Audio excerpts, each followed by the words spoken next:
ஏச நம்பித்தானா பிறந்திருக்கேன், ஏச நம்பித்தானா வளர்ந்திருக்கேன், ஏச நம்பித்தானா பிறந்திருக்கேன், ஏச நம்பித்தானா வளர்ந்திருக்கேன்.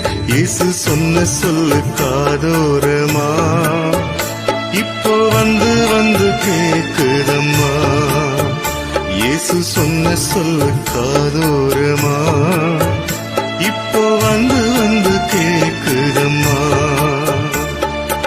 ஏச நம்பித்தானா பிறந்திருக்கேன், ஏச நம்பித்தானா வளர்ந்திருக்கேன்.